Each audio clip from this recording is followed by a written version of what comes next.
Irmãos, hoje foi um domingo especial, né? Tivemos a final da Copa do Mundo e que final, que jogo! Coração pulsou o tempo inteiro e que final! Uma pena que a nossa seleção não estava jogando, né?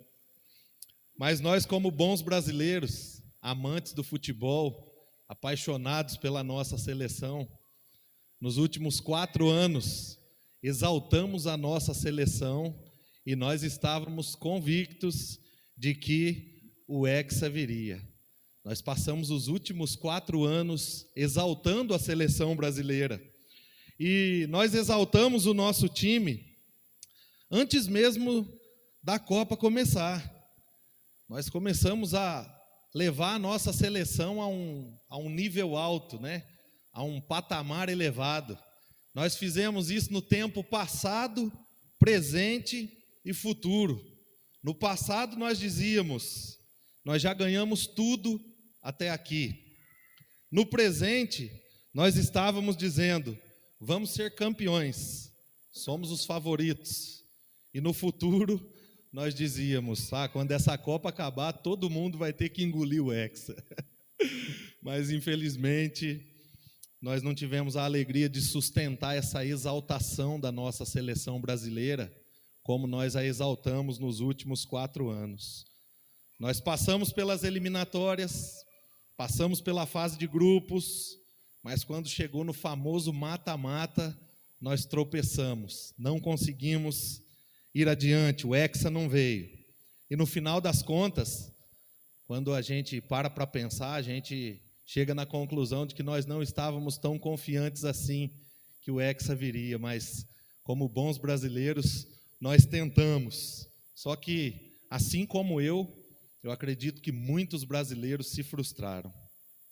Contudo, irmãos, nesse período do advento, nós nos lembramos de que alguém foi exaltado no passado, no presente e no futuro. E que, diferente da nossa seleção brasileira, nós podemos ter certeza de sua completa exaltação. Nós estamos falando de Jesus Cristo. Ele foi exaltado no passado, no presente e no futuro. E isso aconteceu de forma completa. E eu quero ler com vocês o texto do Evangelho de Lucas, capítulo 1, dos versos 16 ao 35, e depois nós vamos observar algumas verdades sobre isso juntos.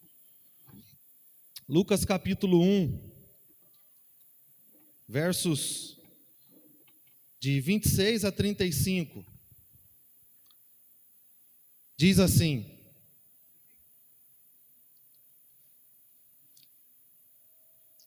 No 6º mês, Deus enviou o anjo Gabriel a Nazaré, cidade da Galileia, a uma virgem prometida em casamento a certo homem chamado José, descendente de Davi.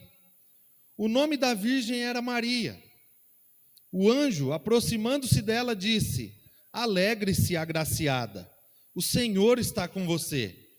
Maria ficou perturbada com essas palavras, pensando no que poderia significar esta saudação.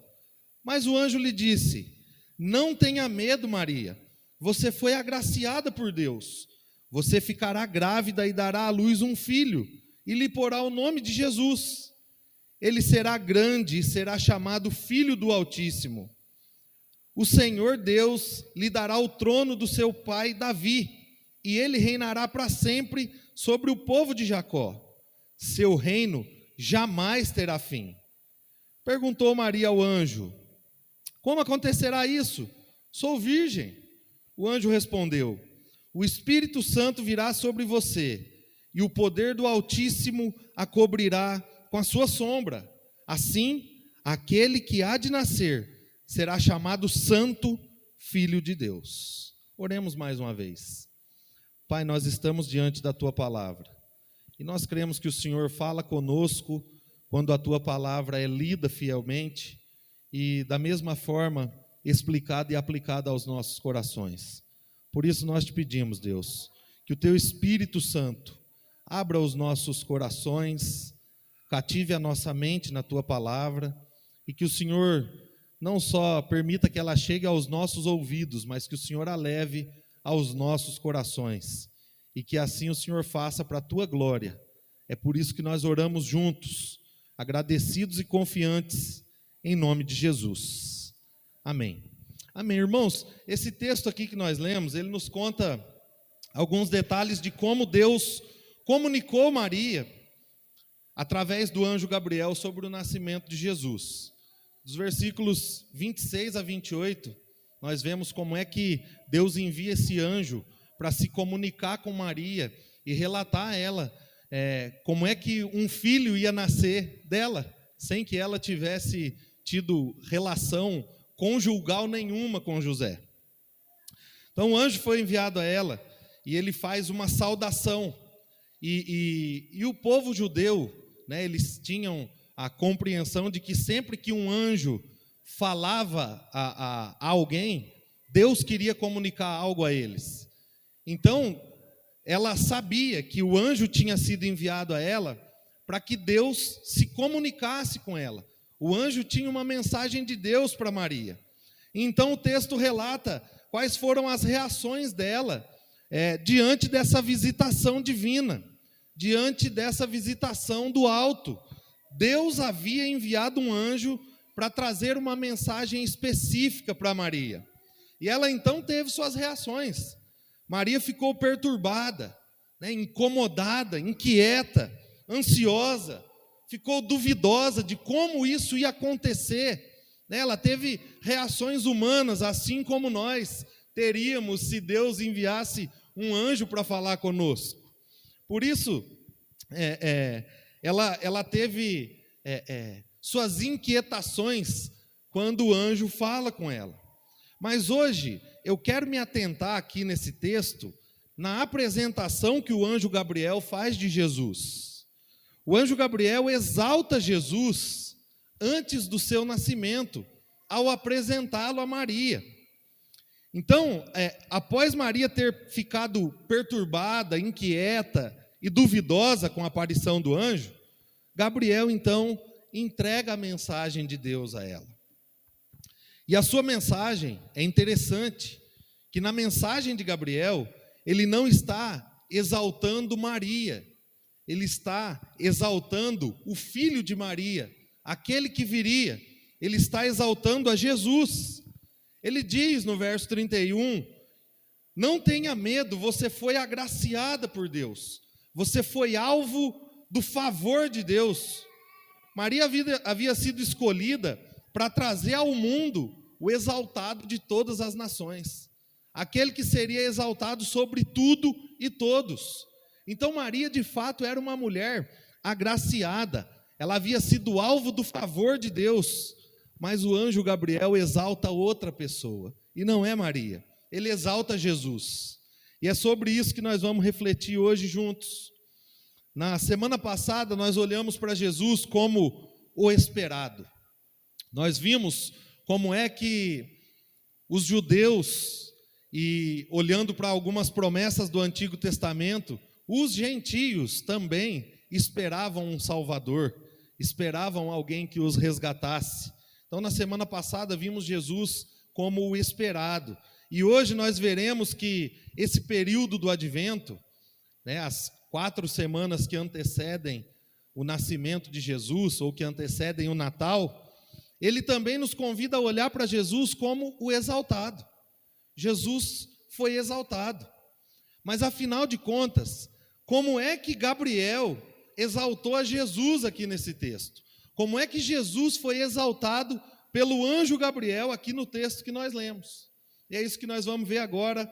Em primeiro lugar, Jesus sendo exaltado em seu próprio nome. Jesus foi exaltado em seu próprio nome como o Deus que salva. Versículo 31, diz assim, você ficará grávida e dará à luz um filho, e lhe porá o nome de Jesus. Irmãos, os nomes, naquela época, para aquele povo, eles eram muito importantes, devido aos significados que eles traziam para o povo.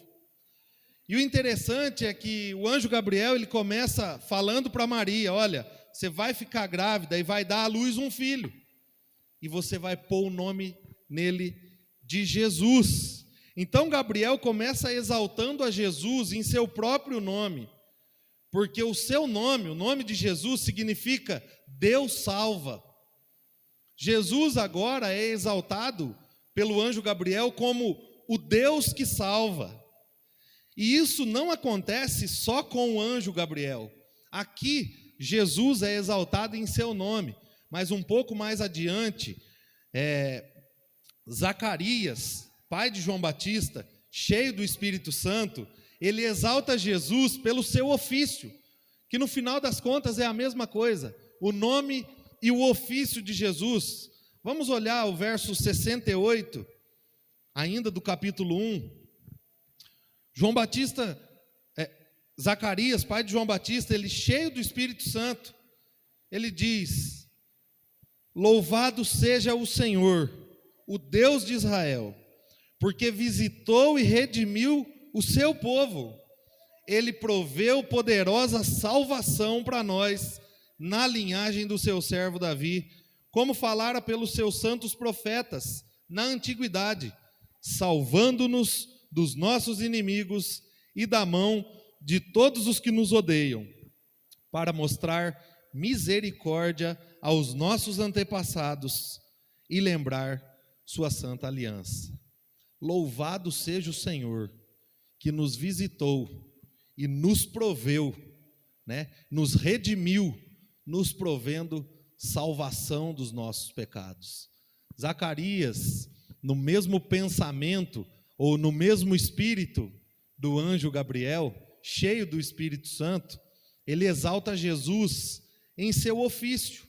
Por Gabriel, ele foi exaltado em seu nome, mas, de fato, Jesus é o Deus que salva. Ele carregava em seu nome o ofício de Salvador. Ele carregava em seu nome a credencial de Salvador. Ninguém poderia carregar em seu nome essa mensagem e esse ofício. Somente Jesus. Por isso Jesus era digno de fato de ser exaltado, tanto pelo anjo Gabriel, quanto por Zacarias um pouco mais adiante. Irmãos, saber que Jesus é o Deus que salva, também deve nos levar a exaltá-lo. Nós também precisamos exaltar Jesus, porque nós sabemos, nós temos convicção que Ele é o Deus que salva. Porque afinal de contas, como foi cantado aqui, a nossa condição não era boa diante de Deus.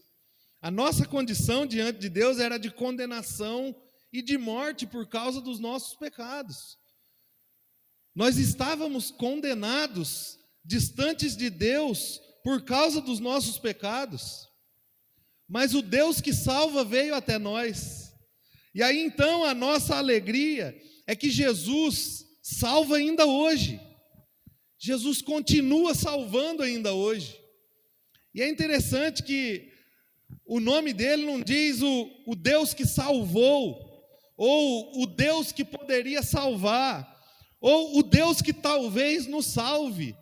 Não, o seu nome é Deus salva.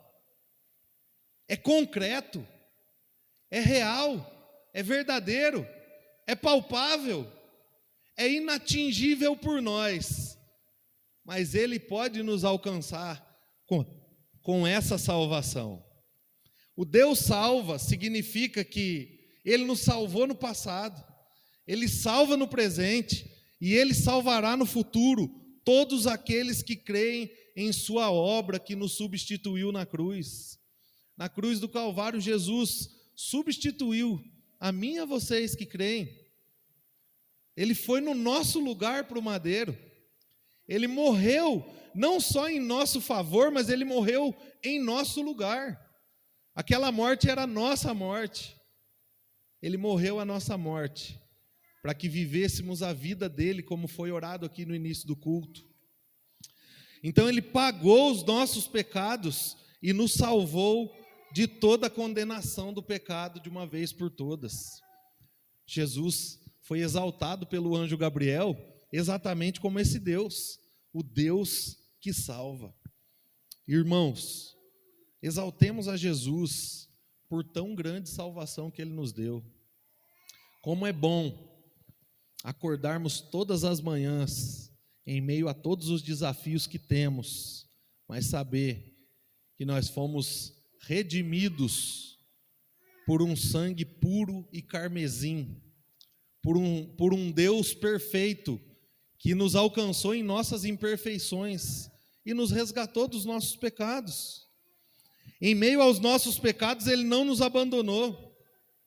Em meio aos nossos pecados, Ele não virou as costas para a nossa causa. Ele não fechou os olhos para nós. Muito pelo contrário, Ele assumiu a nossa culpa. A culpa que estava sobre nós, Ele assumiu e foi exaltado na cruz, para que pudéssemos viver eternamente com Deus. Talvez nós, na nossa correria, não valorizamos o Deus que salva. Às vezes nós valorizamos o Deus que provê, porque no meio do nosso dia a dia, nós nos lembramos muito mais das nossas dificuldades financeiras ou materiais do que da necessidade da nossa alma. Mas é verdade, irmãos, nós estávamos condenados e Ele proveu para nós salvação, e salvação eterna, para sempre. E nós só precisamos permanecer crendo fielmente que Ele na cruz fez o que nós não poderíamos fazer. Ele proveu para nós o que nada nem ninguém poderia prover: salvação e vida eterna com Deus. Então o anjo Gabriel, ele começa exaltando a Jesus em seu próprio nome, como o Deus que salva. Mas ele continua exaltando a Jesus, na primeira parte do versículo 32, como Filho do Altíssimo. A primeira parte do versículo 32 diz: Ele será grande e chamado Filho do Altíssimo. Naquela cultura, irmãos, era comum que homens seguissem seus mestres. E nessa jornada de seguirem a seus mestres, eles deveriam obedecer aos seus ensinamentos ao pé da letra.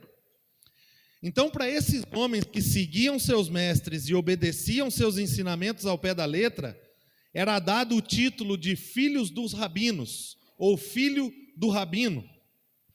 Então eles eram os que seguiam, os que criam e os que obedeciam aos ensinamentos dos mestres. E a nomenclatura filho era usado para identificar o caráter do mestre que ensinava. Então, aquele que era chamado filho do mestre tal, filho do rabino tal, por meio da vida dele, por meio da maneira que ele vivia, que ele ensinava, que ele cuidava de sua família, de sua casa, era visto o caráter do seu mestre. Então as pessoas conseguiam identificar qual era o caráter do mestre de um discípulo por meio da vida desse discípulo. E Jesus, irmãos, é chamado aqui de Filho do Altíssimo. Ou seja, Jesus é exaltado por refletir o caráter do Altíssimo, o caráter do próprio Deus. É o que Paulo diz aos Colossenses, no capítulo 1, versículo 15. Ele é a imagem do Deus invisível, como nós cantamos aqui.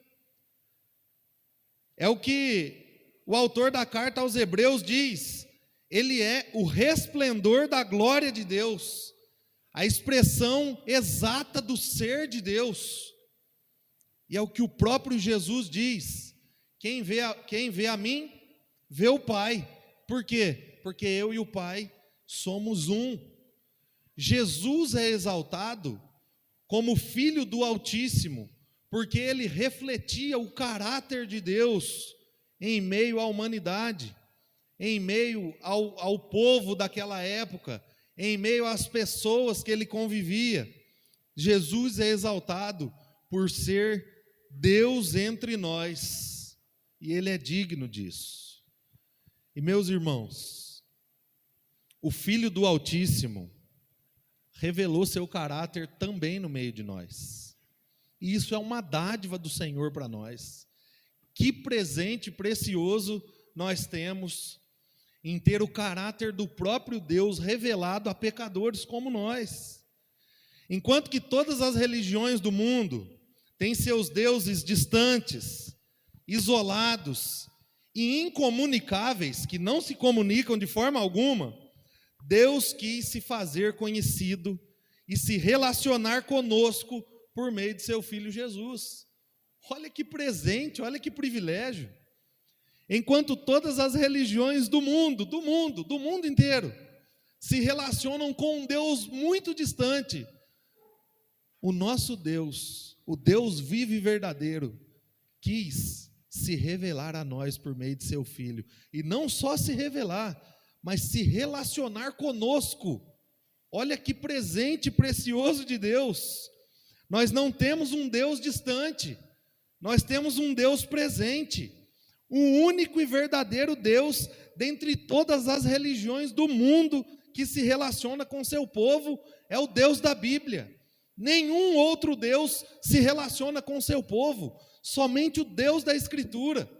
Nenhum Deus na história se relacionou com seu povo, se comunicou, se revelou, mas somente o Deus da Bíblia, irmãos. Aquele que permitiu ser conhecido, se permitiu ser conhecido, quando ele se fez o cumprimento de uma profecia, quando ele se fez Emanuel, que significa Deus conosco, quando ele se fez o verbo que se fez carne e que habitou entre nós, o Deus conosco, Jesus, o Filho de Deus, se revelou a nós, e o próprio caráter de Deus foi revelado a nós. Nós podemos conhecer o caráter de Deus, nós não podemos conhecer tudo de Deus, porque Deus, ele é transcendente, e a nossa mente é limitada. Nós jamais conheceríamos tudo de Deus, mas tudo que Deus quis revelar de si mesmo, nós podemos conhecer por meio de seu Filho. Tudo que ele quis que nós soubéssemos a respeito dele, nós temos na pessoa do Filho dele, nós temos em Cristo. Ele se revelou a nós por meio de seu Filho. E é isso que o anjo fala a Maria no verso 35, quando chama Jesus de o Santo, o Filho de Deus. Então o anjo vai a Maria e fala para ela: olha, o Espírito Santo virá sobre você, e o poder do Altíssimo a cobrirá com sua sombra. Assim, aquele que há de nascer será chamado Santo, Filho de Deus. O anjo Gabriel exalta Jesus, dizendo definitivamente que o Filho de Deus, o Rei eterno, nasceria de forma sobrenatural, sendo concebido pelo Espírito Santo no ventre de uma virgem. E esse menino seria chamado o Santo, Filho de Deus, o Deus encarnado no meio de nós, o Deus revelado a nós, o caráter do próprio Deus vivendo conosco e se fazendo conhecido a nós. Por isso, irmãos, nós podemos exaltar Jesus quando nós nos lembramos que Ele é o Emanuel, que Ele é o Filho de Deus que está conosco em todos os momentos das nossas vidas. Ele não é um Deus distante, Ele não é um Deus que se lembra de nós quando as coisas estão boas demais, e quando as coisas vão ficando ruins, Ele vai se afastando de nós. Ele não é esse Deus. Ele é um Deus presente, Ele é um Deus que está conosco nos piores e nos melhores momentos da nossa vida. Inclusive quando nós nos sentimos sozinhos, Ele está conosco. Quando os nossos corações estão machucados e entristecidos, Ele está conosco. Quando parece que existe um buraco na nossa alma e nós estamos tão vazios que nós estamos lançados à sorte, Ele está conosco, até mesmo quando as nossas vidas parecem não ter mais sentido. Ele está conosco, porque Ele se revelou a nós, Ele se relacionou conosco e Ele nos trouxe para os seus braços de amor. Nós temos um Deus que se relaciona conosco, e Ele fez isso por meio de seu Filho Jesus. Ele revelou toda a sua obra, todo o seu caráter, toda a sua glória, toda a sua santidade, por meio de seu Filho. É o que diz o apóstolo João em seu Evangelho, no versículo 1, capítulo 1, versículo 18. Ninguém jamais viu a Deus, mas o Deus unigênito, que é Jesus, que está junto do Pai, o tornou conhecido. Olha que coisa maravilhosa. O Antigo Testamento deixava claro: se vê a Deus, morre. Ninguém pode ver a minha face e permanecer vivo. Mas o Deus unigênito, que está junto do Pai, o tornou conhecido a nós. Revelou Ele a nós. Revelou o seu caráter no meio de nós. Quando nós estávamos abandonados nas mais densas trevas do pecado, Jesus veio até nós, se revelou e nos buscou, trazendo-nos para si mesmo. Ninguém faz isso. Os pais que amam muito seus filhos têm dificuldade quando seus filhos trazem muita decepção e muitos trabalhos para eles, de trazê-los de volta. Nós sabemos bem, no contexto da dependência química, que nós conhecemos um pouco mais a fundo, que as famílias não conseguem mais trazer os filhos de volta, de tanta dor, de tanto sofrimento. Eles até tentam, mas não conseguem trazê-los mais. Quando nós merecíamos ficar lá, abandonados, afundados em nossos pecados, Deus foi um Pai misericordioso e enviou seu Filho com uma missão: revelar o seu caráter a nós e nos resgatar para si mesmo, nos trazer para de volta dos braços do Pai. Foi isso que Ele fez, e é dessa forma que o anjo Gabriel exalta Jesus como o Filho do Altíssimo, e depois ele falando a Maria como o Santo Filho de Deus. E a exaltação de Jesus não para por aqui. Ele ainda é exaltado como o Rei que reinaria para sempre. A segunda parte do versículo 32 e o versículo 33. Diz assim: o Senhor Deus lhe dará o trono de Davi, e ele reinará para sempre sobre o povo de Jacó. Seu reino jamais terá fim. Então, irmãos, durante toda a história do povo de Deus no Antigo Testamento, eles estavam acostumados a ver o quê? O que o povo via quando nós olhamos ali de Reis e Crônicas? Nós vemos com maior frequência reinos sendo levantados e reinos sendo derrubados, reis se assentando ao trono e reis sendo destronados. Só que em todo esse período, em todo o período do Antigo Testamento, havia uma promessa de que viria dentre o povo de Deus, de dentro do povo de Deus, um rei com um reinado eterno, aquele que estabeleceria o seu reino e se assentaria no trono para sempre. Então eu acredito que, pensando com a cabeça do Antigo Testamento, que sempre que se levantava um rei, eles esperavam que esse rei seria aquele que reinaria para sempre, aquele que o seu reino jamais teria fim, jamais seria destruído. E aí, como nós vemos a história, alguns passavam 15 anos, 20 anos, 30 anos, 40 anos reinando, mas sempre acontecia algo: ou eles morriam e precisavam passar o bastão, ou de fato eram destronados porque não cumpriam mais os requisitos de fazer a vontade de Deus, e aí sofriam e o povo sofria junto. Mas a questão é que o povo sempre esperava esse reino eterno, esse rei que governaria para sempre.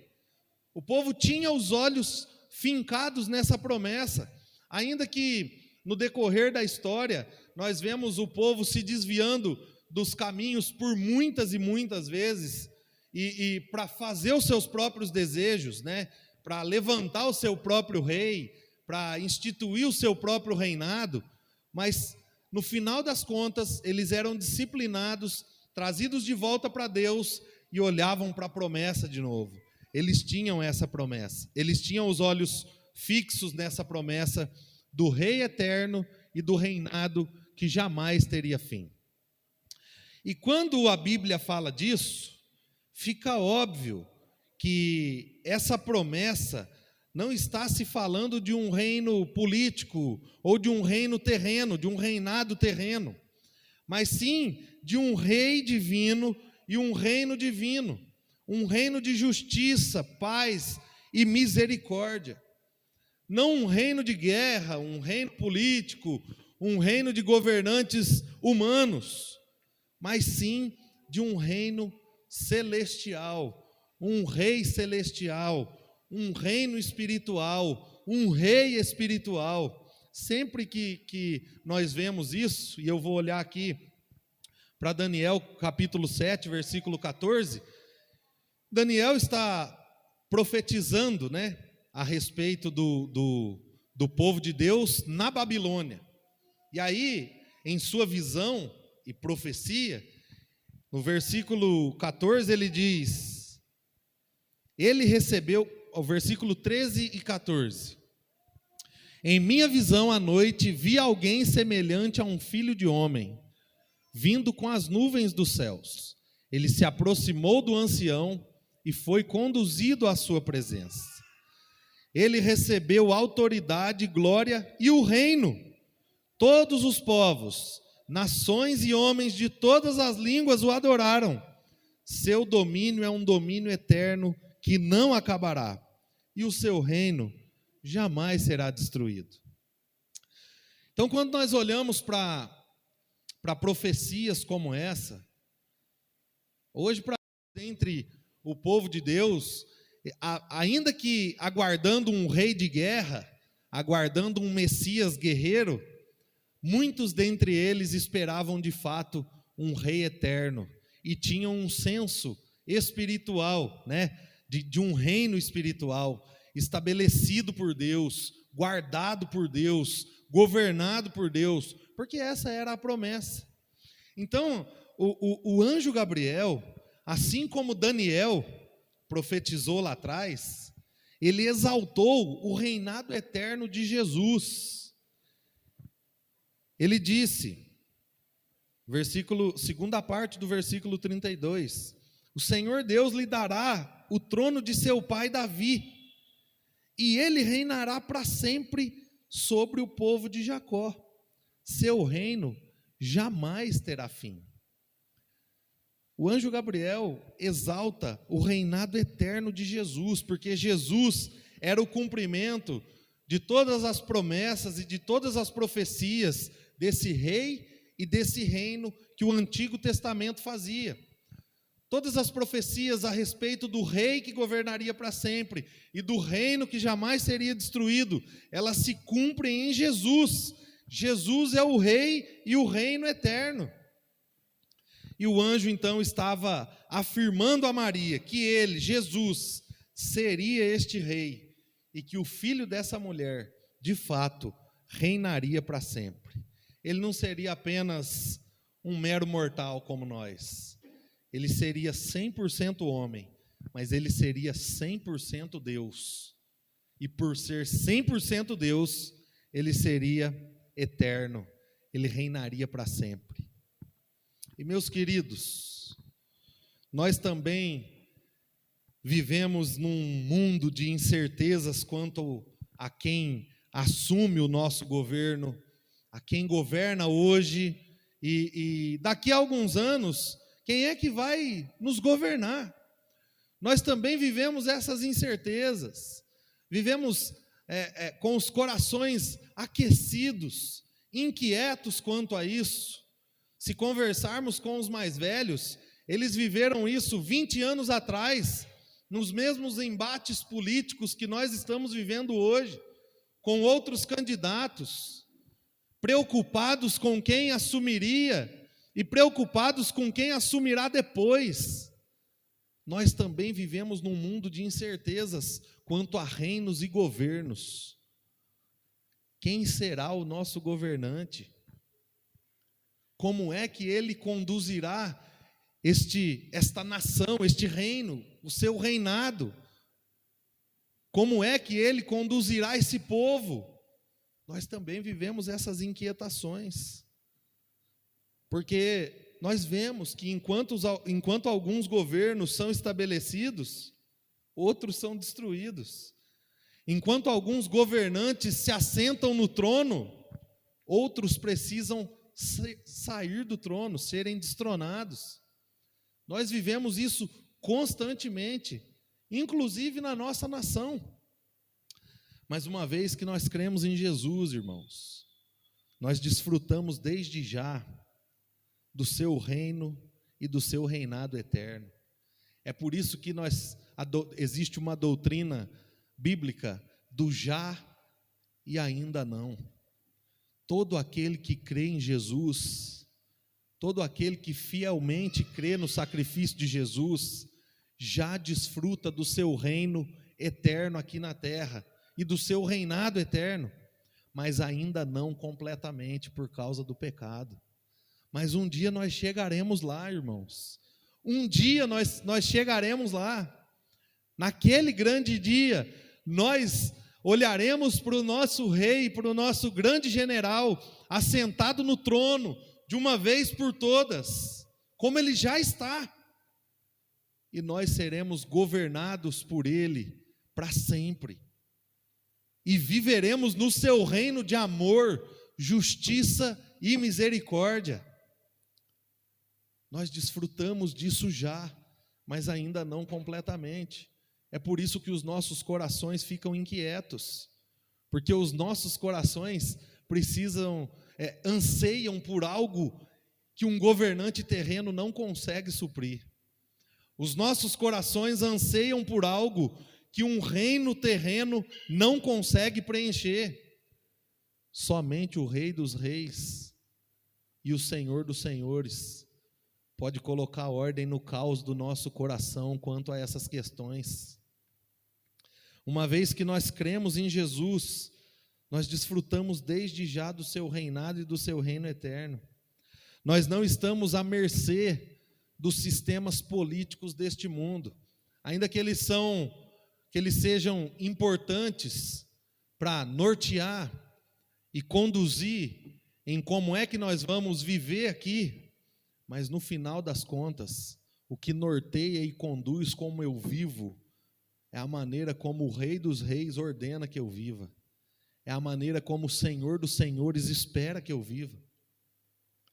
Nós não estamos entregues à mercê dos sistemas políticos, porque pertencemos a um reino e somos governados por um rei que é eterno, e como a Bíblia diz, o seu reino jamais será destruído.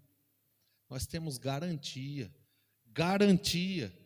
que daqui a 4 anos o nosso rei continua sendo o mesmo, daqui a 8 o mesmo, daqui a 12 o mesmo, a 16 o mesmo. Nós temos um rei que reina para sempre. É Ele que governa as nossas vidas, é Ele que governa os nossos corações, é Ele que governa a nossa casa, é Ele que governa e limita a nossa conduta, é Ele que padroniza o sistema pelo qual nós devemos caminhar. Nós não precisamos caminhar nos padrões deste mundo, não precisamos. Se caminhamos e se queremos caminhar dessa forma, tudo bem, mas em algum momento vai haver um choque, um conflito, porque não tem como servir a 2 senhores, não tem como Jesus disse, servir a Deus e às riquezas, e contextualizando para o que eu estou dizendo, não tem como ser governado por Cristo e pelo mundo ao mesmo tempo, é impossível, Nosso coração não comporta dois deuses, somente um, e verdadeiro. Porque enquanto nós não o temos em nossos corações, nós vamos ficar flertando com ídolos e falsos deuses, seja imagens de escultura, ou seja algo que supra momentaneamente o nosso coração, como dinheiro, sexo, poder, todas essas coisas vão dar no mesmo lugar, num falso Cristo, num falso Deus, numa falsa salvação e numa condenação eterna. Nós não precisamos viver dessa forma. Nós somos governados pelo Rei dos Reis e Senhor dos Senhores. O seu reino jamais terá fim, e o seu reinado jamais terá fim, e o seu reino jamais será destruído. É nele que não há incerteza alguma, pois nós temos a garantia de que ele reinará para sempre. Quando nós lemos a Bíblia toda, nós vamos conseguir compreender um pouco do enredo, da história dela, de Gênesis a Apocalipse. E no final dela, nós vamos ver que ele venceu. No final dela, nós vamos ver quem é que constituiu novos céus e nova terra. Quem é que governou? Quem é que governará para sempre, eternamente? Nós não temos um senso de eternidade, porque nós vivemos no tempo. Então nós temos uma compreensão de passado, presente e futuro, e ainda meio vaga. Mas a eternidade é um viver todos os dias, para sempre, da mesma maneira. Então, se estamos sob o governo de Cristo, e se estamos vivendo os valores do seu reino, será para sempre dessa forma, porque ele reinará para sempre, ele governará para sempre. Então isso significa, irmãos, que nós somos governados pelo Rei perfeito e infalível. Imagine um presidente que nenhum dos dois candidatos que concorreram agora à presidência, mas um presidente que a gente pensasse assim, olha, esse seria o ideal mesmo, aquele que de fato ia conseguir suprir as necessidades da nossa nação. Ainda assim, ele seria imperfeito e falível. Mas Jesus não. Ele é um rei perfeito e infalível. Ele não tem nada que o desqualifique em nenhuma área. E não existe nenhum lugar do seu governo e do seu reinado que o faça falível. Ele é infalível. Tudo que ele faz é perfeito. E a maneira dele nos governar e de governar a história e de conduzir a história são perfeitos. Por isso, irmãos, exaltemos a Jesus, pois ao assumir o trono, quando ele morreu e quando ele ressuscitou, e como a Bíblia diz, se assentou à destra do Pai, quando ele assumiu o trono, ele o assumiu de uma vez por todas. Ele não assumiu para sair daqui a 4 anos. Não existe impeachment no mundo que tire Jesus do seu trono. Ele assumiu de uma vez por todas, sem risco algum de ser destronado. Jesus é o Rei que reina para sempre, e é Ele que deve reinar nos nossos corações, nas nossas vidas. É a partir de suas instruções, de suas pautas, que nós devemos levantar de manhã na segunda-feira e viver a nossa semana. É a partir do que Ele diz, do que Ele espera de nós, de como Ele espera de nós. Não é fácil, e seria impossível se Ele não estivesse conosco, mas Ele é Deus conosco.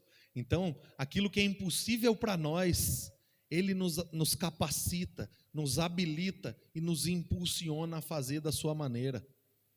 Então, nós temos um Deus que não só nos atrai para si e nos alcança, não só governa para sempre e estabelece limites e padrões, mas nos ajuda a cumprir, porque Ele sabe que nós não conseguimos cumprir sozinhos. Por isso que Ele morreu a nossa morte, por isso que Ele foi à cruz. E para concluir, irmãos, o anjo Gabriel, ele exaltou a Jesus com base em todas as promessas contidas no Antigo Testamento a seu respeito. E nessa conversa do anjo com Maria, Jesus ainda não havia consumado sua exaltação. Por quê? Porque Jesus não havia nem nascido ainda. O anjo estava falando o que ia acontecer para ela. Então, não havia acontecido aos nossos olhos e nos eventos da história a consumação de sua exaltação. Contudo, isso não alterou em nada a completa exaltação de Jesus no tempo passado, presente e futuro. Porque diferente da seleção brasileira, que havia possibilidades de perder algum jogo e de não se classificar, e foi o que aconteceu, Jesus jamais deixaria de ser o Deus que salva, o Filho do Altíssimo e o Rei que reinaria para sempre. E tudo isso seria cumprido plenamente e completamente no decorrer da história. E se cumpriu, irmãos, se cumpriu.